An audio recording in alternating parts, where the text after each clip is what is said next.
En la jungla de Sudamérica, alguien encuentra un hacha de bronce, un objeto de culto de una época anterior a Colón, y que no debería estar ahí. ¿Es posible que unos guerreros del antiguo mundo lograran llegar a Kuela, la fortaleza más poderosa de América? Reliquias de los legendarios guerreros de las nubes, los Chachapoya. Estas momias ocultan un desconcertante misterio. A lo largo del tiempo he encontrado un montón de evidencias en una gran variedad de zonas y todas apuntan hacia la teoría de que en la antigüedad pueblos del Viejo Mundo llegaron a Perú y unieron sus fuerzas con los Chachapoya.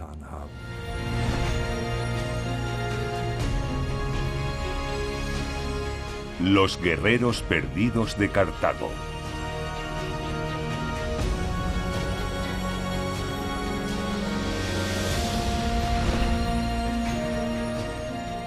Los fenicios, un pueblo marinero, fundaron Cartago en una de las zonas de mayor importancia estratégica en el Mediterráneo. Desde aquí, esta ciudad de mercaderes dominaba el centro del antiguo mundo. Con su ubicación a modo de fortaleza y un puerto natural tremendamente seguro, nada podía impedir que esta nación se convirtiera en la primera potencia marítima. Valiosos recursos y artículos de lujo llegaban del mundo entero en un flujo incesante, sentando así las bases de una increíble riqueza. En aquella época el puerto de Cartago era la puerta al mundo conocido y en ocasiones a lugares más lejanos. Galeras de guerra con 170 remeros partían de este puerto. Las primeras de estas galeras eran trirremes con 3 filas de remeros. Pero luego llegaron barcos más poderosos, lo que propició que los capitanes cartagineses se atrevieran a adentrarse en el Atlántico.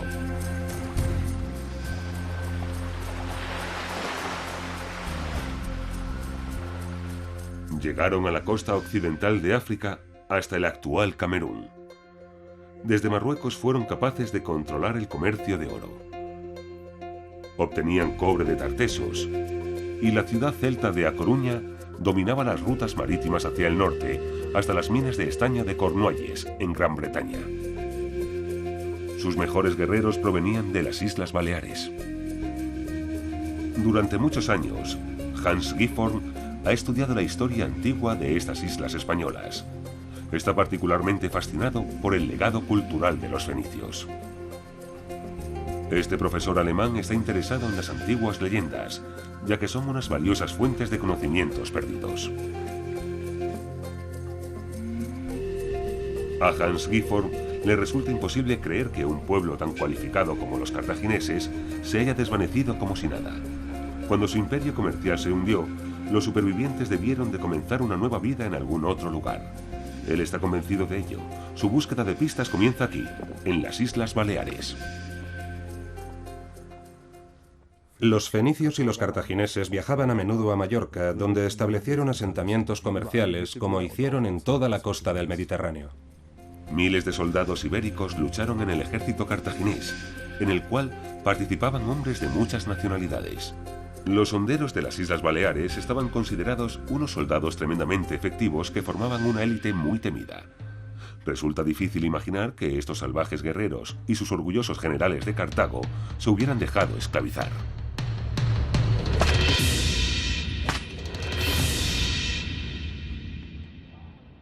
Pero ¿qué alternativa les quedaba?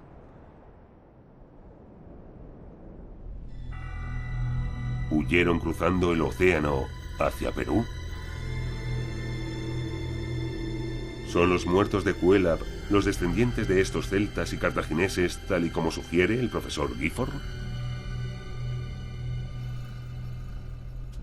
Cartago, el puerto más importante de su época.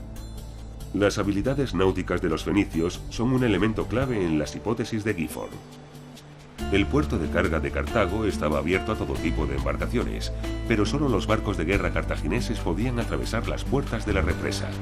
Más allá de estas puertas se habían construido unos cobertizos secretos para embarcaciones, cada uno de 6 metros de anchura y 30 metros de longitud, que podían albergar 350 barcos de guerra con una tripulación total de hasta 100.000 hombres. También en tierra la superpotencia propagaba el miedo y el terror. Sus elefantes de guerra eran un arma muy temida. Tanto poder también desencadenaba una encarnizada resistencia. La joven y prometedora Roma pronto se convirtió en un peligroso rival.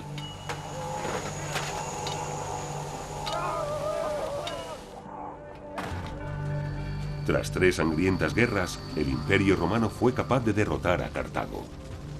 Cientos de miles de soldados murieron en la ciudad en llamas. Otros tantos fueron esclavizados, pero seguro que muchos cartagineses lograron huir. El profesor Gifford cree que muchos de los soldados de élite lograron escapar. Su pista nos lleva al norte de España. Durante 2000 años, la Torre de Hércules, en A Coruña, ha estado brillando hacia el océano. Fue construida por los romanos, basándose en el Gran Faro de Alejandría, una de las 7 maravillas del mundo. Desde entonces, su luz ha brillado sobre el Atlántico. Brillando hacia el agua, hacia el temido Golfo de Vizcaya, en la ruta marítima hacia América, igual que hace 2000 años. Cuando el puerto de A Coruña era una escala importante para los barcos que se dirigían hacia las costas del norte.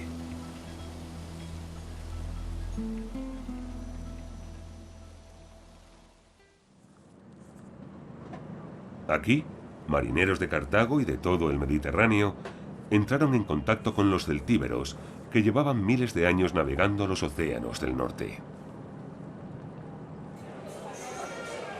Un mercado. Riquezas del país a cambio de bienes preciosos del extranjero. Una práctica que continúa hoy en día entre los descendientes de los celtas y los cartagineses. El comercio une al mundo. También aquí se produce el intercambio de información y de las últimas noticias del mundo.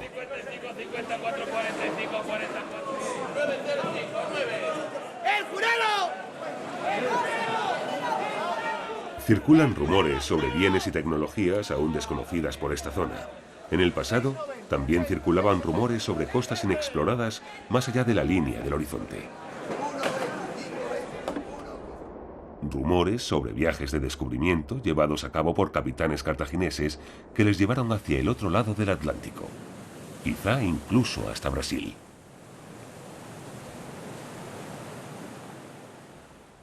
Aunque fuera teóricamente posible para los cartagineses poder llegar a Brasil, eso no quiere decir que lo hubieran hecho. Necesitaríamos más pruebas para demostrarlo, pruebas que se podrían encontrar en los escritos de algunos antiguos historiadores como Diodoro. El historiador griego Diodoro informa en su Historia del Mundo que los cartagineses habían descubierto un paraíso más allá de todo país habitado conocido. Unas tierras con animales salvajes, ríos que podrían ser navegados en barco y altas montañas. Pero mantuvieron este descubrimiento en secreto. Tal vez fue desde aquí desde donde partieron refugiados cartagineses y sus aliados celtas de España.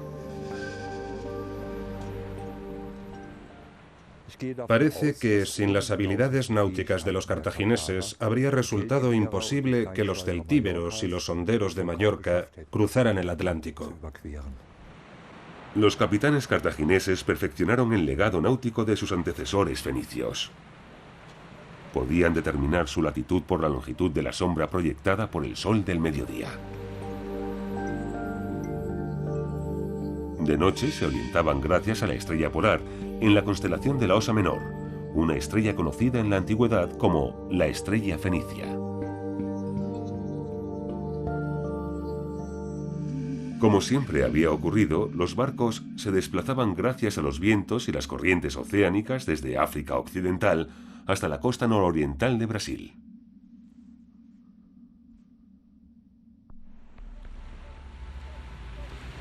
Janis Jacquait también cruzó el Atlántico, pero totalmente en solitario. Esta mujer, de Heidelberg, cubrió los 6.500 kilómetros desde el sur de Portugal hasta la isla caribeña de Barbados, utilizando su propia energía muscular. Tardó 90 días y empleó un bote de remos de alta tecnología.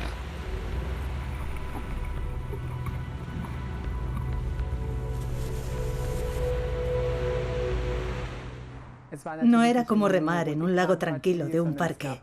Hubo situaciones bastante críticas, olas de hasta 9 metros de altura, colisiones con traineras pesqueras o incluso quedarme atrapada en sus redes.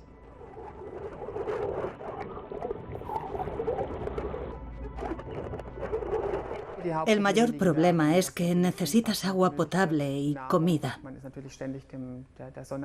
Estás constantemente expuesto al sol, al calor, pero también estás continuamente empapado. Una vez que estás en el bote, no puedes dar la vuelta y remar contra la corriente, contra el viento. Es decir, tienes que llegar al final. Así que en la antigüedad barcos grandes movidos por remeros también tuvieron que ser capaces de lograrlo, porque una vez que se habían metido en el agua, tenían que llegar al final. Después de 3 semanas en mar abierto, los barcos cartagineses podrían haber llegado a las costas tropicales, pero no podían imaginarse que habrían descubierto un mundo totalmente nuevo. La isla de Itamaracá está muy cerca de Brasil y es un lugar ideal para que los cartagineses atracaran, ya que las islas que están cerca de la costa podrían haber sido utilizadas como una base fácil de defender. El fuerte Orange data del siglo XVII. Bajo esta fortaleza holandesa yacen los restos de un antiguo asentamiento indio, tal y como indican unos fragmentos de cerámica encontrados en la zona. Por toda la superficie arenosa de la isla aparecen curiosos fragmentos de cerámica blanca. Estos son restos de cachimbas holandesas. Hemos encontrado más de 5000 pipas. Está claro que aquí, en Fuerte Orange, fumaban mucho. Hasta ahora los arqueólogos no han encontrado ningún resto de cartagineses y muy pocos restos de los habitantes originales. En la antigüedad, los agotados navegantes habrían encontrado las condiciones de la zona extremadamente difíciles tras cruzar todo el Atlántico. El arqueólogo está convencido. Los peligros a los que se enfrentaban se describen en una narración realizada por un mercenario alemán. En el siglo XVI, Hans Steyden fue hecho prisionero por unos caníbales de la costa de Brasil. Contempló cómo esta gente masacraba a sus enemigos, los troceaba y luego se los comía. Sin embargo, además de describir unas prácticas tan macabras, también contaba que los nativos estaban abiertos a negociar mediante trueques. Y ese era exactamente el punto fuerte de los cartagineses. ¿Podría haber sido esa su posibilidad de supervivencia?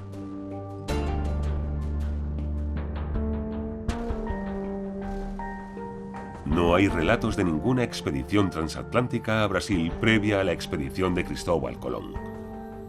Pero no muy lejos de la costa, en Río Paraíba, hay un yacimiento arqueológico que podría resultar extremadamente significativo. La legendaria Pedra do Ingá. Esta roca forma parte de un inmenso monumento natural. Las incontables figuras y glifos grabados en el monolito han fascinado a los expertos desde su descubrimiento.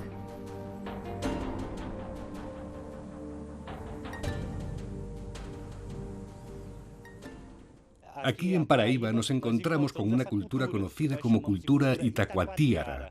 De esa época conservamos muchísimos grabados en piedras como los que nos encontramos aquí en la Pedra do Ingá. Pero estamos hablando de pueblos que se han extinguido, así que no sabemos cómo pensaban ni cómo se comportaban. No somos capaces de entender los mensajes que nos dejaron. ¿Cómo los crearon? ¿Qué pueblo se inmortalizó en la Pedra do Ingá? Es un misterio. Sin embargo, parece probable que el pueblo que realizó estos grabados no estaba formado únicamente por nativos. Tal vez se trataba de una cultura totalmente distinta de hace 2000 años.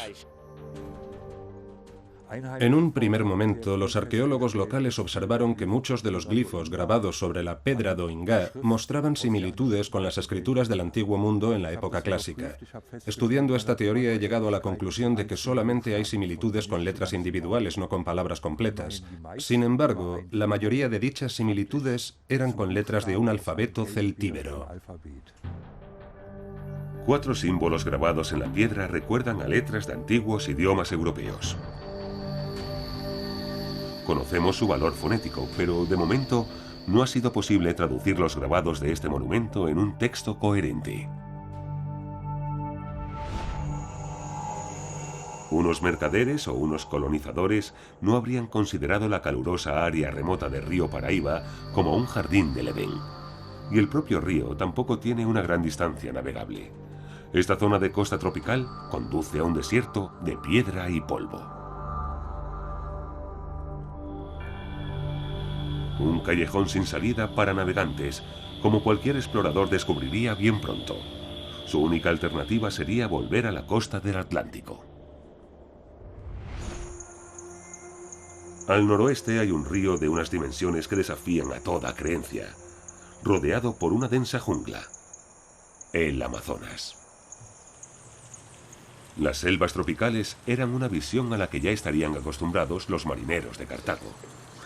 Es posible que vieran una vegetación similar en África, pero ¿qué les parecería esta jungla a sus aliados celtas?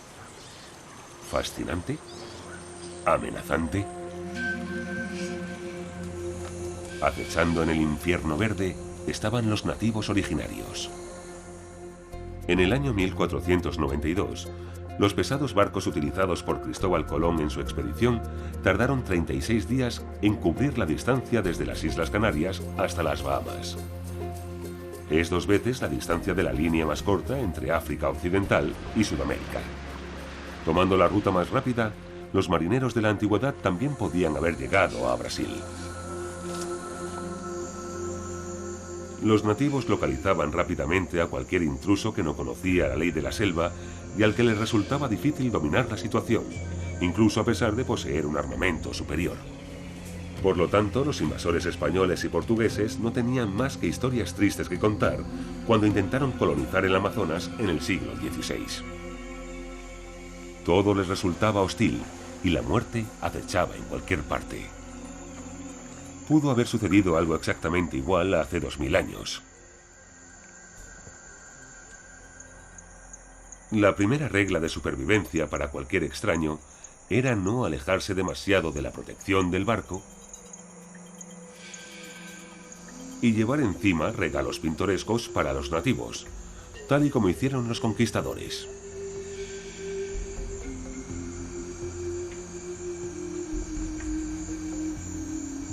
Para un jefe tribal, un hacha de metal de un artesano cartaginés del sur de España podría ser un regalo apropiado.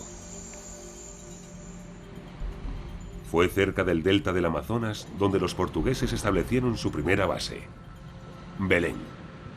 Desde ahí, explotaron las riquezas tropicales a su alrededor. Con la bendición y la ayuda de su Dios, tal y como anunciaron a los salvajes paganos. En Belén, en la actualidad, los arqueólogos están estudiando la cultura india. El Instituto Goeldi ha recopilado pruebas sobre tribus del Amazonas que no eran ni salvajes ni paganas. Durante miles de años, aquí hubo una civilización desarrollada. Incluso la prenda de ropa brasileña más venerada, el tanga, fue inventado en esa época, tal y como se muestra en esta versión de cerámica. La doctora Maura da Silveira es la conservadora de los tesoros arqueológicos del Amazonas. Todos los días se almacenan objetos de miles de años de antigüedad en sus cámaras acorazadas. Los objetos especiales de culto estaban hechos de materiales preciosos. Esta valiosa punta de lanza de cuarzo es una de las piezas más importantes de la colección. Unos ídolos de terracota pintados en colores vivos son testigos de las complejas creencias religiosas de los Marajoara. Es un símbolo fálico. Un objeto de culto de terracota de los Marajoara. La cultura amazona de aquella época estaba muy desarrollada. La gente vivía en islas artificiales que habían sido construidas en marismas, aunque también se utilizaba como maraca. Las primeras personas que excavaron en esta zona se vieron sorprendidos por los extraordinarios hallazgos que se remontan a la civilización Marayó. Las urnas funerarias pintadas en colores variados recuerdan las formas clásicas que se encontraban en el Mediterráneo. Vasijas griegas con patrones espirales celtas. La cuenca del Amazonas está ocupada desde hace 11.000 años, pero durante mucho tiempo la población era pequeña. Pero hace 2000 años hubo una explosión demográfica y este crecimiento se produjo extremadamente rápido.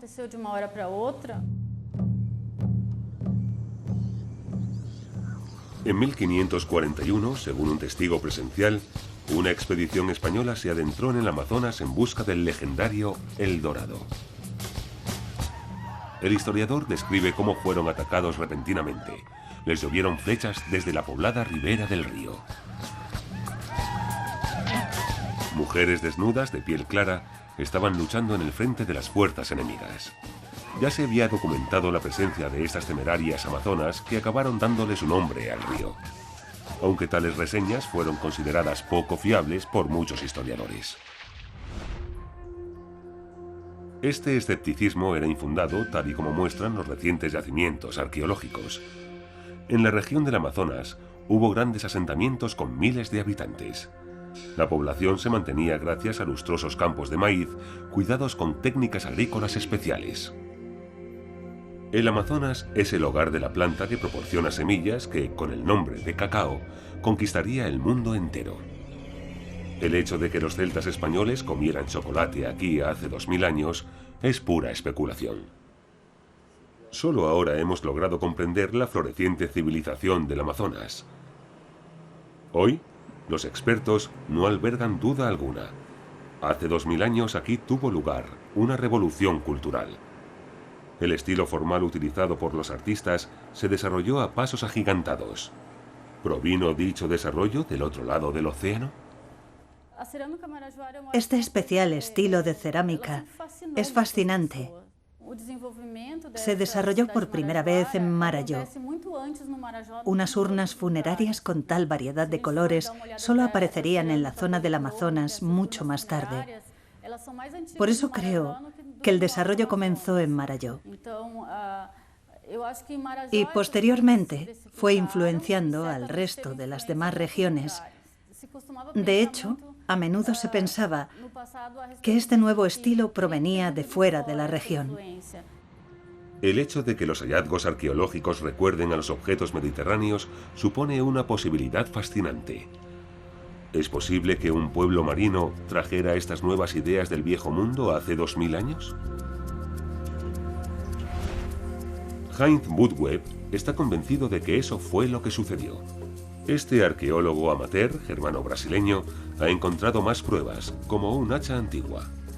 Para Budweb, esto demuestra al 100% que unos exploradores extranjeros llegaron a Brasil mucho antes que Cristóbal Colón.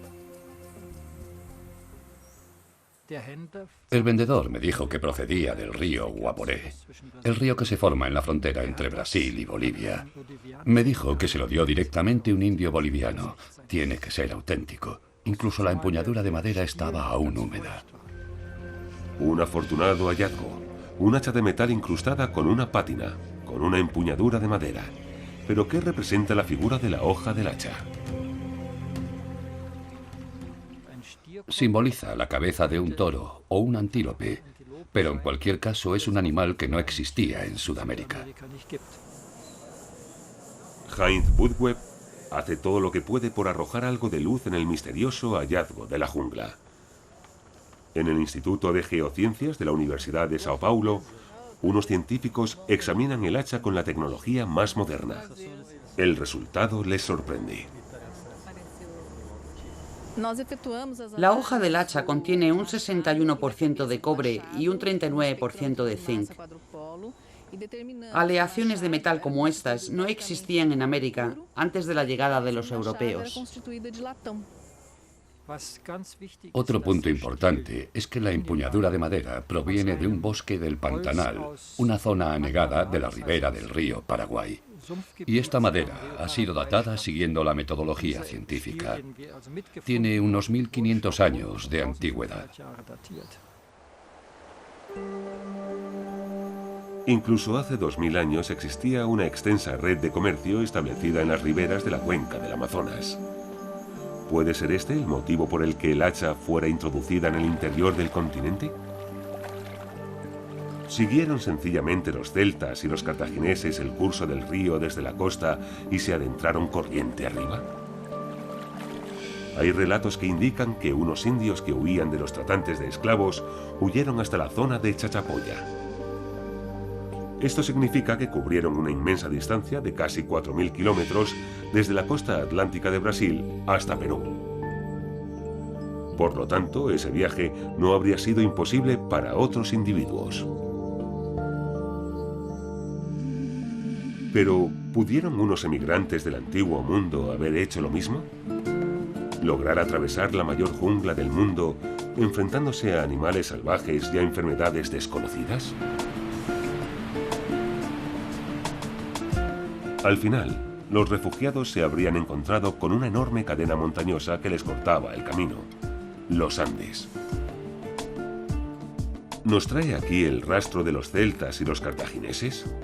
¿Hasta Cuélap, la más gigante de las estructuras de los Chachapoya? ¿La fortaleza más grande construida jamás en Sudamérica? Esta reconstrucción por ordenador revela que, en términos de masa de rocas utilizada, Cuélap es incluso mayor que la pirámide de Keops, en Egipto. Los Chachapoya eran unos masones fantásticos, incluso enterraban a sus muertos en sus hogares. Pero, ¿de dónde sacaron el conocimiento que les permitió construir estructuras como esta a 3.000 metros de altitud? Las decoraciones ornamentales de las casas son un testimonio de su sensibilidad artística. Un sofisticado sistema de alcantarillado indica un avanzado modelo de higiene y confort. Son más conocidas por su arquitectura. Es lo que mejor se conserva y lo que nos salta a la vista recorriendo la zona como meros visitantes. Algunas de estas estructuras son espectaculares, otras monumentales. Son un indicativo de un gran poder. Peter Lerch lleva más de 30 años viviendo en Perú. Incluso fue alcalde de una capital provincial. Se ha quedado cautivado por la gente de esta zona, los vivos y los muertos. ¿Cómo explicar Cuélap? Todos los análisis de carbono 14 realizados hasta la fecha sugieren que no es una estructura tan antigua. Es del año 800 después de Cristo. La excepción la encontramos en la entrada principal, que es del año 500 después de Cristo. La primera vez que vi Cuélap me quedé desconcertado porque no había ninguna otra fortaleza en toda América con unas técnicas similares de construcción. Pero sabía que ese tipo de fortalezas eran habituales en la región mediterránea durante la época clásica.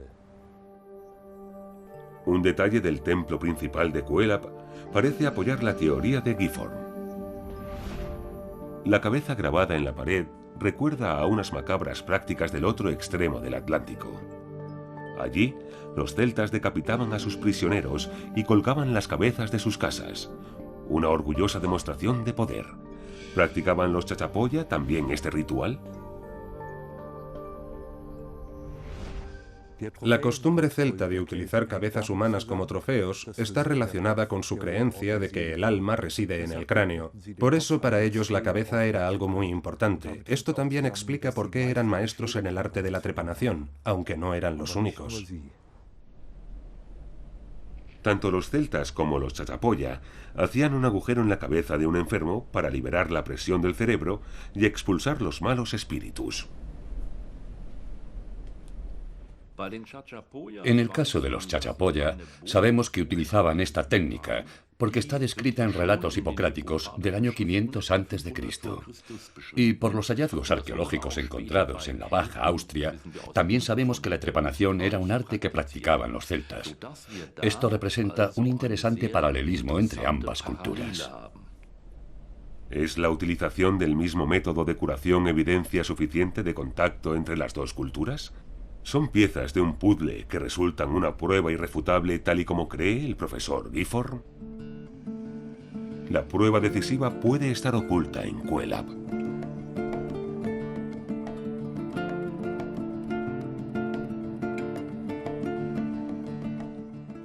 Los Chachapoya eran especiales porque los grabados que realizaban eran tremendamente complejos. Sus edificios estaban cargados de poder. Significaran lo que significaran esos símbolos, y seguro que significaban algo, era algo muy poderoso para los Chachapoya.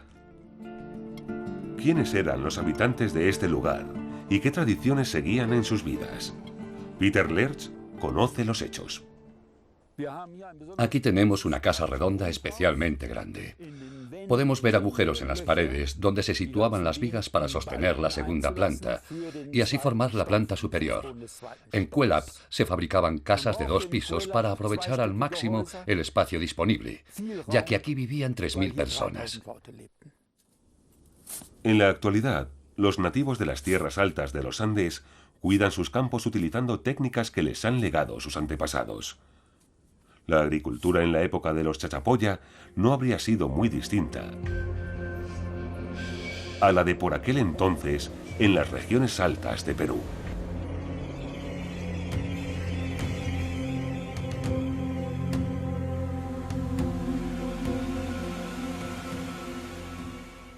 El cañón Marañón es más profundo y más ancho que el Gran Cañón de los Estados Unidos.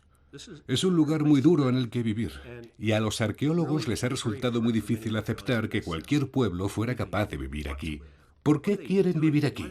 Y eso es parte del misterio. Está claro que eligieron vivir aquí.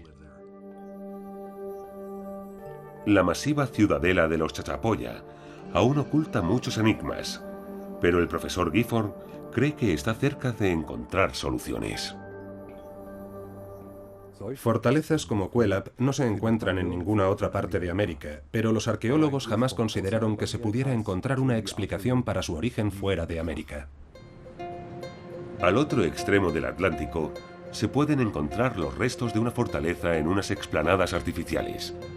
Los celtíberos construyeron su ciudad hace más de 2000 años, justo antes o poco después de la destrucción de Cartago. Y al igual que en Cuelap, las casas estaban construidas sobre cimientos redondos. Aquí, la gente que construyó la ciudad eligió una localización fantástica, perfectamente protegida del resto de Europa por unos gruesos muros. Las similitudes entre el campamento celta de la costa atlántica de España y la fortaleza de montaña en los Andes son sorprendentes.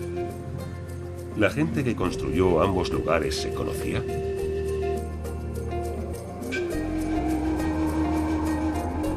El misterio solo puede explicarse en Sudamérica.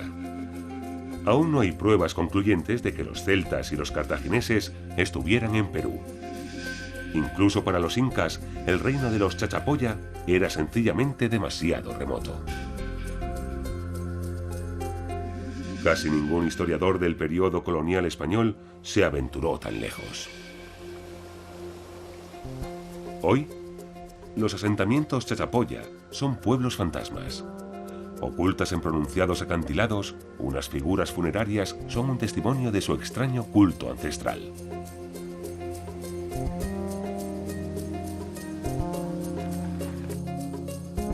Los arqueólogos están explorando una zona de enterramiento que fue construida a una altitud mareante. Los guerreros enterrados aquí eran cazadores de cabezas. No había otros iguales en toda la zona de los Andes. Gente rodeada de un gran misterio. El arqueólogo alemán Klaus Kosmieder también se ha visto fascinado por los Chachapoya. Enterrar a la gente en sus hogares era algo normal para los Chachapoya. Encontramos bastantes pruebas de enterramientos en las casas. Sin embargo, esto puede indicar un origen en la zona de la cuenca del Amazonas, porque ahí también tenían la costumbre de enterrar a los suyos en las casas. Las zonas de rituales estaban decoradas con pinturas, y a pesar del clima tropical, como están protegidas por los escarpados acantilados, aún pueden distinguirse con claridad. Hay figuras con ropajes espléndidos, coronados con tocados de plumas o con coronas de luz. Otra excavación también revela a un ser con un tocado magnífico. En la mitología celta de la antigua Europa, el dios Cernunnos se representaba con una cornamenta similar, como puede verse aquí en el caldero de plata de Kanderstrap en Dinamarca.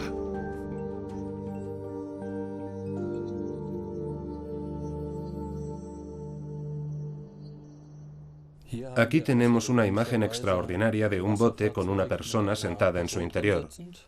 Al otro lado tenemos un ejemplo similar. Klaus Cosmieder también cree que los chachapoyas se mudaron aquí desde el este, aunque su este está tan solo a unos cientos de kilómetros de distancia, en la región del Amazonas. Solo los muertos conocen la verdad. Cada tormenta revela más esqueletos, pero también destruye otros rastros de los chachapoya. Ha vuelto a llover durante días sin descanso en estas cordilleras. Los afluentes del Amazonas se transforman en violentos torrentes. En Leimebamba, la gente no es la única que ha aprendido a convivir con estas fuerzas naturales.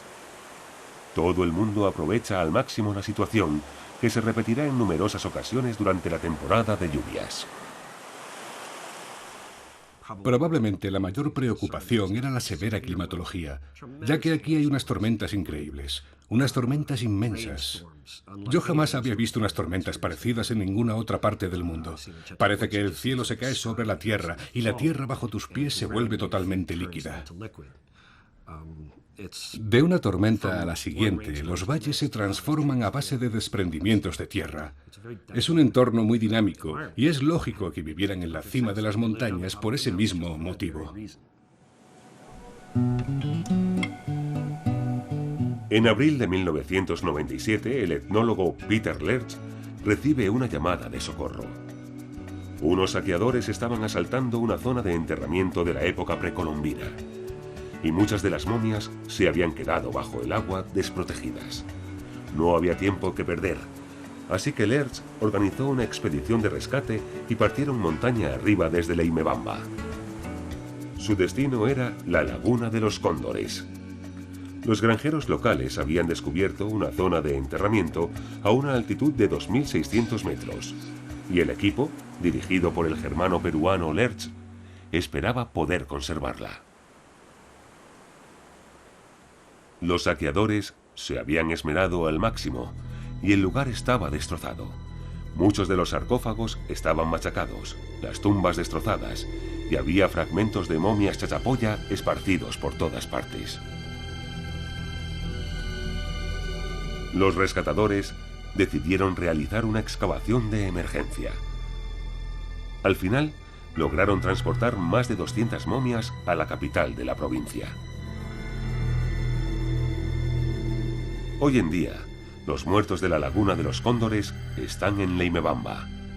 Los cadáveres estaban originariamente en cuclillas y cosidos dentro de sacos. Tras ser excavadas, algunas de las momias fueron examinadas en la Universidad de Viena. Esta gente murió antes de la llegada de los españoles. Sin embargo, lo sorprendente es que muestran restos de enfermedades que, al parecer, fueron introducidas en Sudamérica por los europeos.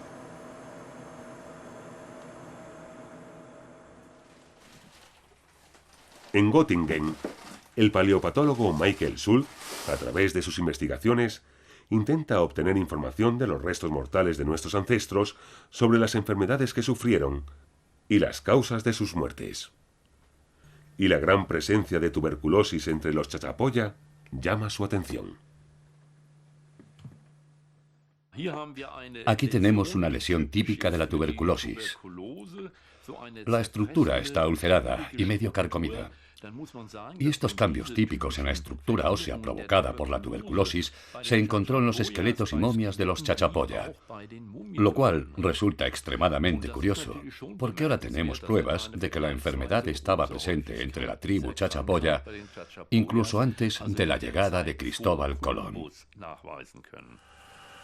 Al mismo tiempo, solamente la prueba de la presencia de tuberculosis no demuestra que hubiera contacto transatlántico con los chachapoya antes de Colón. Antiguos restos de la enfermedad también se encontraron en otras zonas de Sudamérica. Los casos de tuberculosis que tenemos hasta ahora entre los chachapoya se parecen a otros casos conocidos del periodo clásico. Una posible explicación sería que estas personas fueran descendientes de unos recién llegados del antiguo mundo. Pero podríamos ir más allá e insinuar que la enfermedad se abrió camino hacia el nuevo mundo por esta ruta en una etapa anterior.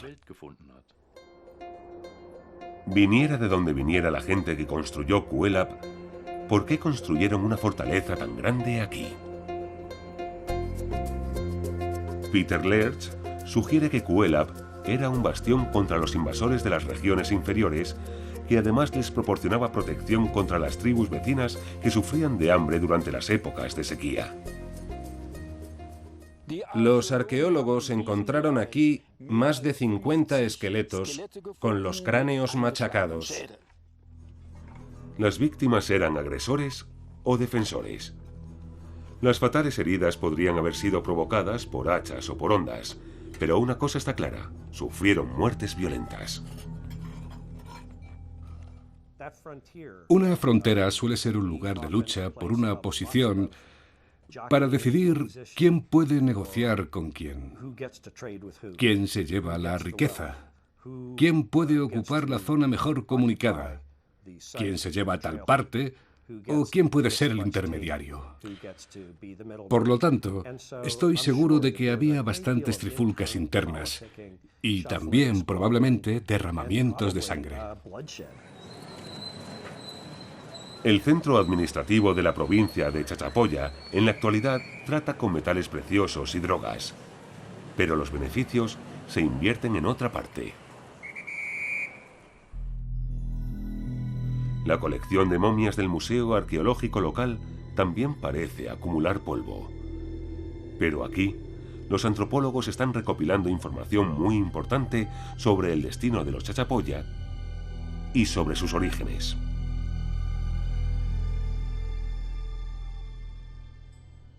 Esta momia pertenece a un grupo de 3, ¿no?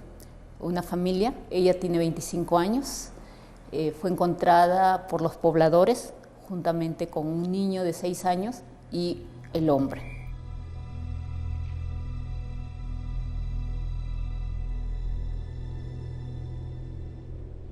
Los orificios que tienen en la cabeza, bueno, 3 en la parte posterior y 1 en la parte frontal, parecen ser heridas de guerra.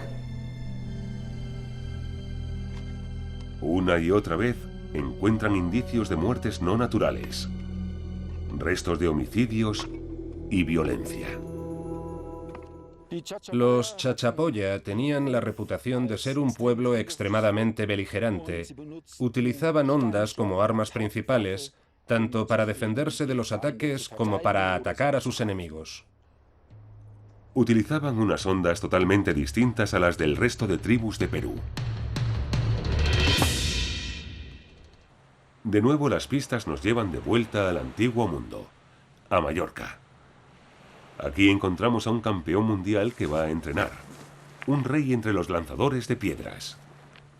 Es el campeón balear, con un fantástico récord de dianas. Pero sus rivales también se están esforzando bastante, por lo que Juan Caballero invierte todo su tiempo libre en entrenar.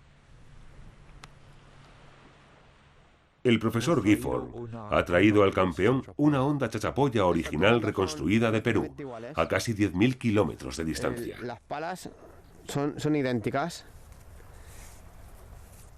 Cuando la comparan con una onda tradicional de Mallorca, el experto se sorprende al descubrir que ambas son prácticamente idénticas. Incluso la forma especial de atar el nudo donde se coloca la piedra es exactamente igual. Antes de lanzar. Juan recuerda que sus antepasados solían atar las ondas a sus cabezas. Así la frente puesta, una onda puesta en la frente. Los Chachapoya también tenían la costumbre de llevar orgullosamente sus ondas en sus cabezas.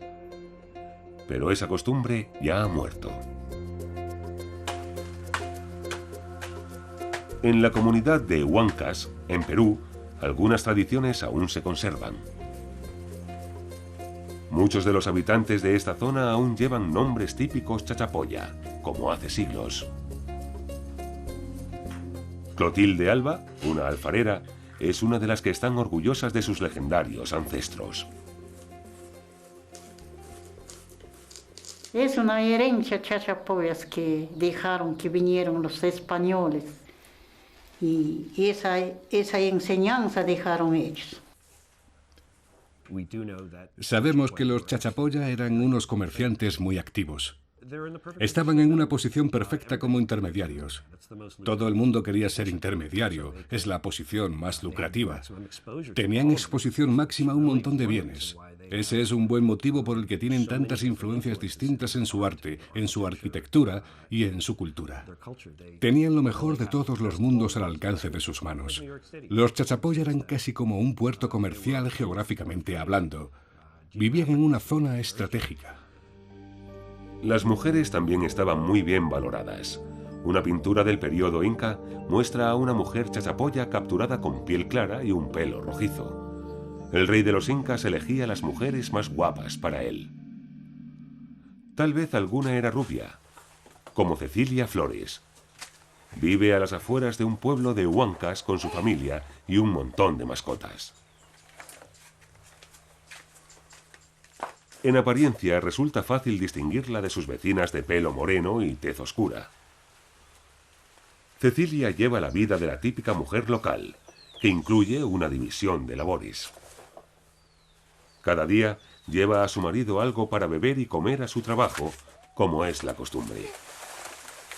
No puede explicar por qué su apariencia es tan peculiar.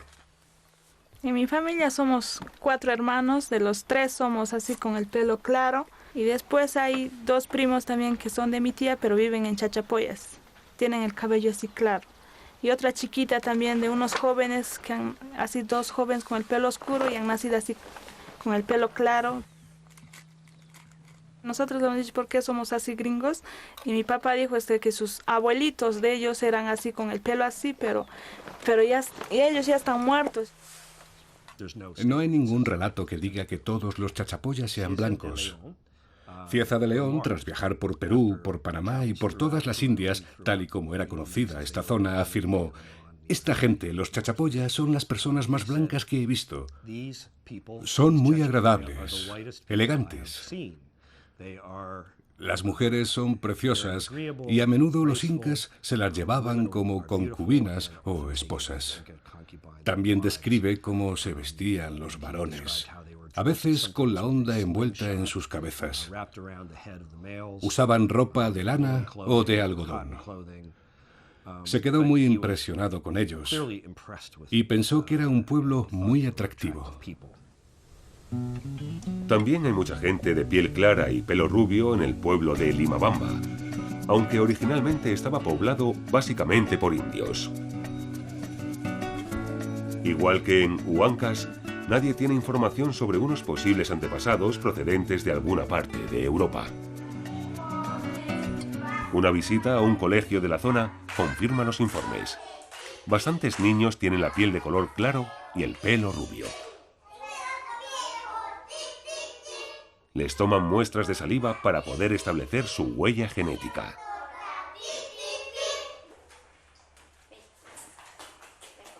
La pequeña Valentina también puede proporcionar una muestra, aunque solo los varones que no tengan parentesco alguno pueden proporcionar resultados significativos. La chica rubia proviene de una familia de nativos. Ninguno de sus parientes recuerda ningún antepasado de origen no indio.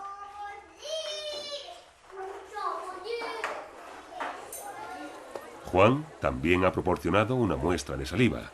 Su pelo rojo le convierte en un sujeto de prueba ideal.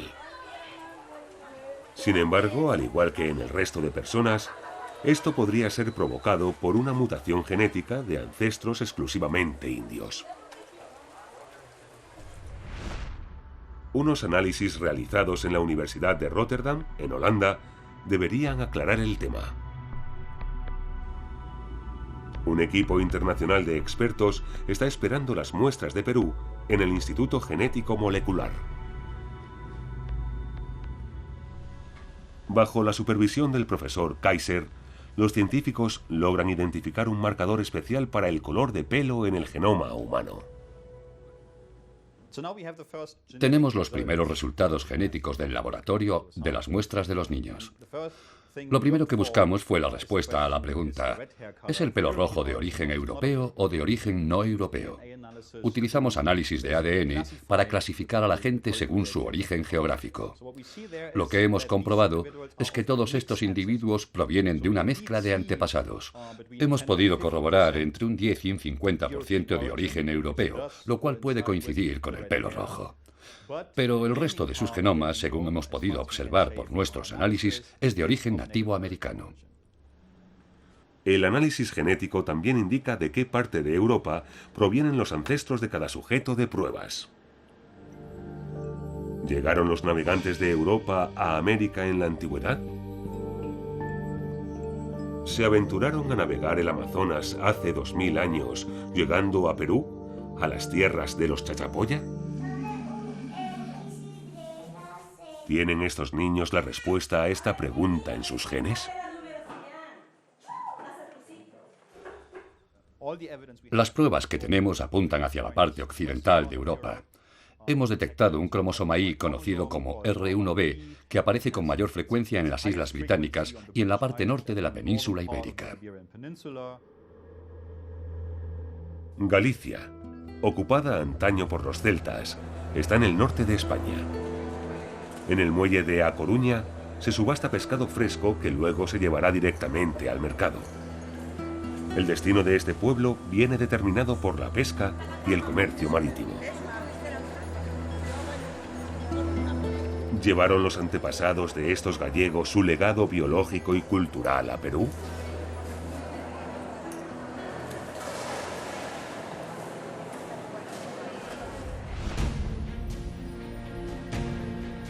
Los guerreros celtas tenían la habilidad de cruzar el Atlántico hace 2000 años.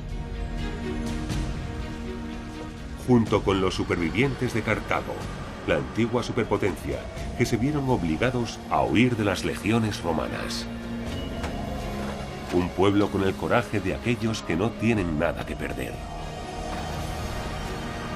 Refugiados llenos de esperanza, deseando encontrar un nuevo hogar al otro lado del océano. ¿Dejaron rastros al llegar al Nuevo Mundo? ¿Casas redondas y fortalezas que recuerdan a las de su patria en Galicia? ¿Un hacha decorada con un animal desconocido en Sudamérica? ¿Urnas funerarias con patrones espirales celtas pintadas en un estilo parecido al Mediterráneo? ¿O unas técnicas médicas extremadamente desarrolladas? Las opiniones sobre estas teorías difieren. Yo no veo una ruptura de la secuencia, ni un gran cambio cultural. No veo una invasión de estilos extranjeros, de elementos extraños. No veo nada que me indique, vaya, todo ha dado un giro radical en esta zona y en esta época. Obviamente, al tratarse de un pueblo único, llamaba mucho la atención. Hans Gifford también está convencido de que su idea es la correcta. Ahora basa sus esperanzas en los avances científicos. Aún no se ha estudiado a fondo la cultura chachapoya. Espero que haya muchas sorpresas. Sin embargo, hasta ahora, solo hay insinuaciones que apoyan la visión del profesor, pero ninguna prueba concluyente.